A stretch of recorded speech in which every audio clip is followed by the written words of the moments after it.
Well, this recent development with regard to the deployment of additional air defense equipment to Saudi Arabia just reinforces the fact that the two countries that dictate U.S. foreign policy under the Trump administration and in prior administrations are Saudi Arabia and Israel.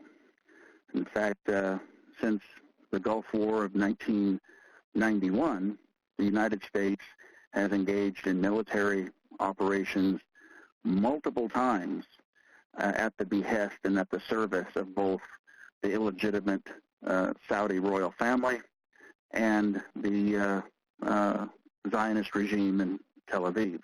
The United States has deployed troops and fought 2 wars with Iraq to protect the Israeli and Saudi regimes, and continues to support a genocidal war in Yemen, in which the Crown Prince of Saudi Arabia has gotten himself into a quagmire there.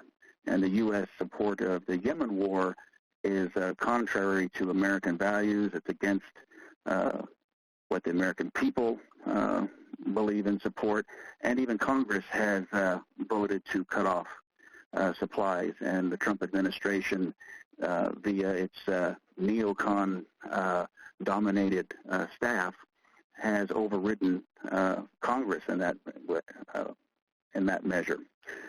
So this is nothing new. Now, this does not include, Secretary Esper has not deployed ground forces. This does not mean that the United States is going to engage in any large-scale military operations at the bequest of the Saudis. This is, in my estimation, this is the United States guaranteeing Saudi airspace, but it also demonstrates just how weak the Saudi government, the Saudi military is. The fact that the Saudis apparently cannot defend their own airspace despite their vast wealth from their oil revenues. And that speaks volumes.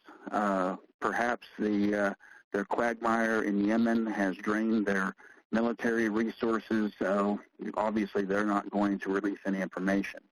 But this speaks volumes to just how weak the Saudi regime is, that they require the United States to deploy Patriot missile batteries and additional air defense squadrons from the United States Air Force to protect their airspace and their oil infrastructure.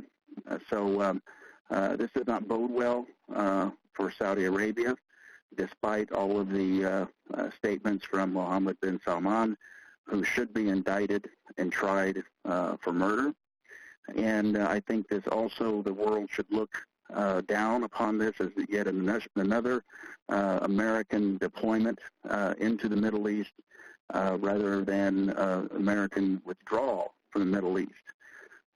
So in the end, I don't think this is going to end well. I think it sends all the wrong messages, and it shows that the Saudi regime is being propped up by the United States, and indirectly being propped up by Israel, because there's no doubt that the Saudi regime has been colluding with Israel as well.